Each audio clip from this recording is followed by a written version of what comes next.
So Justin Evans gets put on IR. That means we get to see a lot more playing time from Sidney Brown, who's finally back.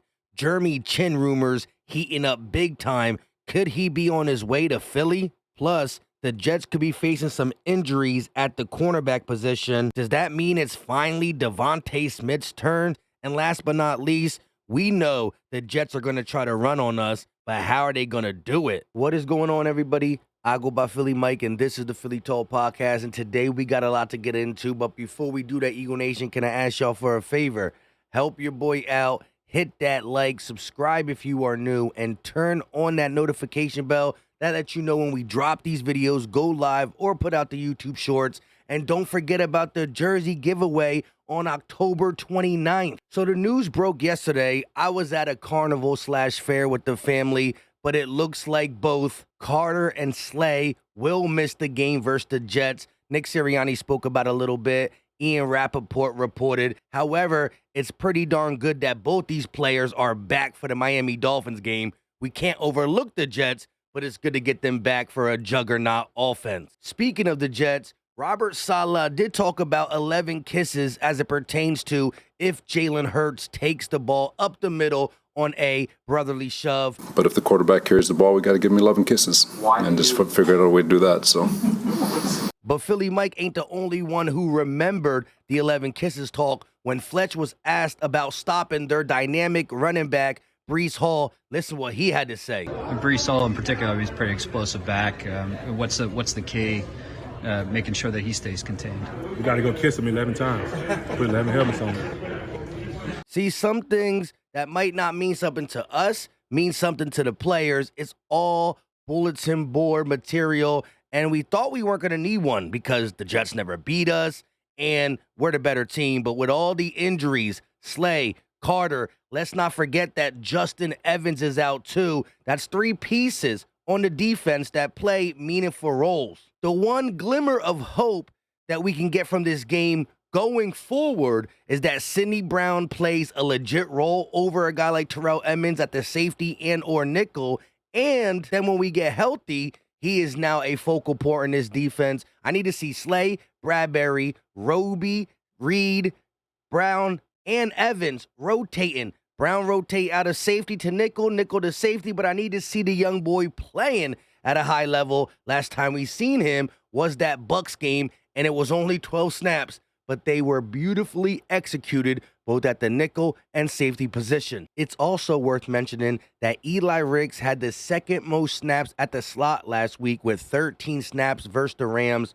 With big play Saleh being out, do we see Josh Jobe out there? Do we see Eli Ricks? And does he continue to get snaps at the slot now that Sidney Brown is back? Not going to lie, I'm glad we're playing the Jets with all the missing pieces on defense, but this has been the story of the season for the Philadelphia Eagles. Sean Desai trying to get this group to play as good as it can, and the injuries keep piling up in the secondary. It's been 5 games, and Desai has already endured injuries to 8 defensive players starting and or playing significant snaps.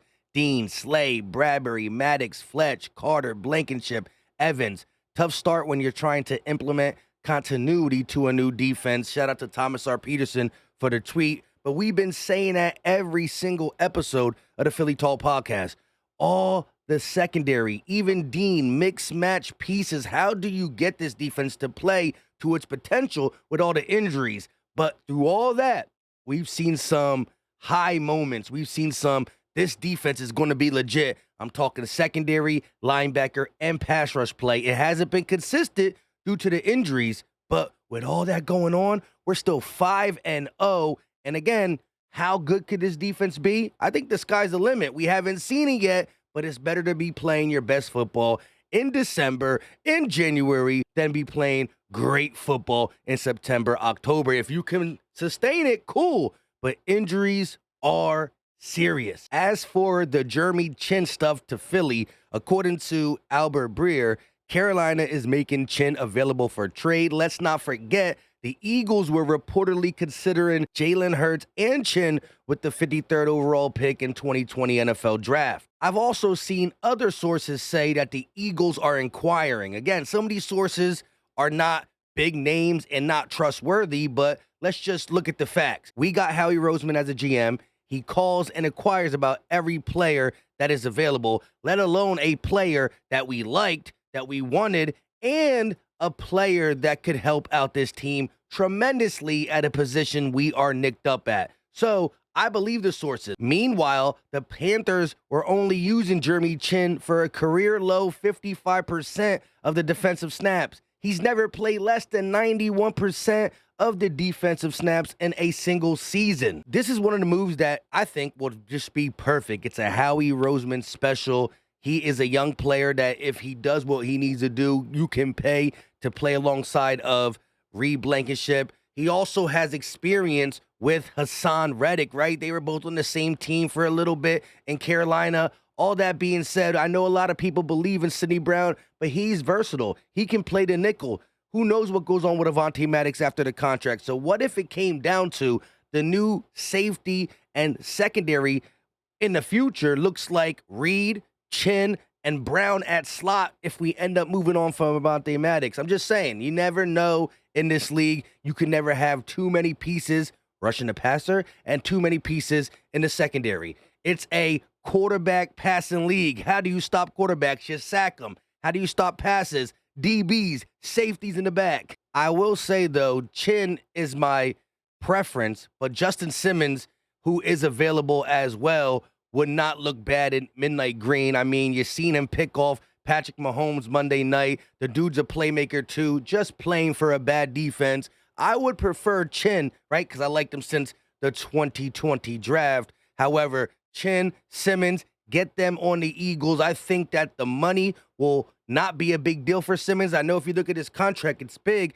However, the Broncos are going to have to eat some of that. Howie Roseman, drop the muscle emoji in the comment section if you got nothing to say. He will bully the Denver guy. I just got to look at the compensation. What do they want for Chinn? What do they want for Simmons? And the best one, you got to make the move. We need help at safety. Now, let's look at how this Eagles defense should attack this Jets offense real quick. They're going to try to run the ball on us. Breece Hall coming off a $173-yard game versus the Broncos. That's what they're going to try to do. However, if you watch the Eagles, right, if you pay attention to stats, we are number one against the run.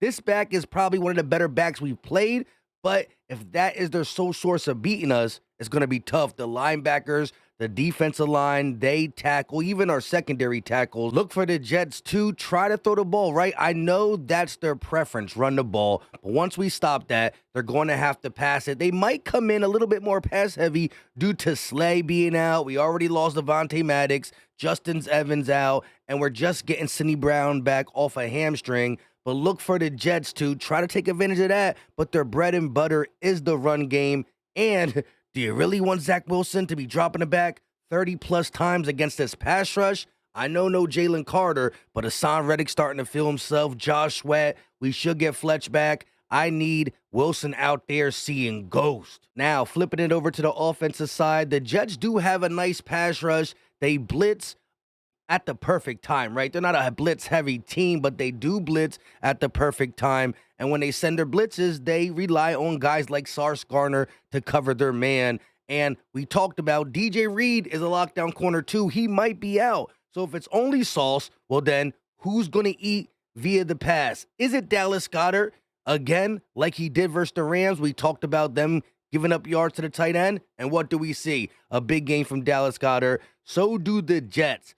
All that being said, though, if DJ Reed is out and Sauce is mainly D and A.J. Brown, look for skinny Devonta Smith and or Dallas Goedert to be hot this game. The Jets got a great defense, but I think Jalen Hurts can get another game close to 300. The only way we won't do that is if we run the ball for like 200 yards like we did against the Bucs. Swift has been a little silent, 50 yards here, 75 yards here, but I'm looking for Swift, who is up there in yards per carry. And if you look at that Jets defense, they allow a lot of yards per carry on the season. Side note for the offense, Quez Watkins is still battling the hamstring. He came back and now he's going to miss another game. Look for Olamide Zaccheaus to play a big role, right? We saw him in his only full-time starting gig versus the Bucs have two clutch plays, right? A sideline catch and a dot of a throw from Jalen Hurts for a touchdown. He gets another opportunity. When Quez is available, he shares the field with Quez Watkins. So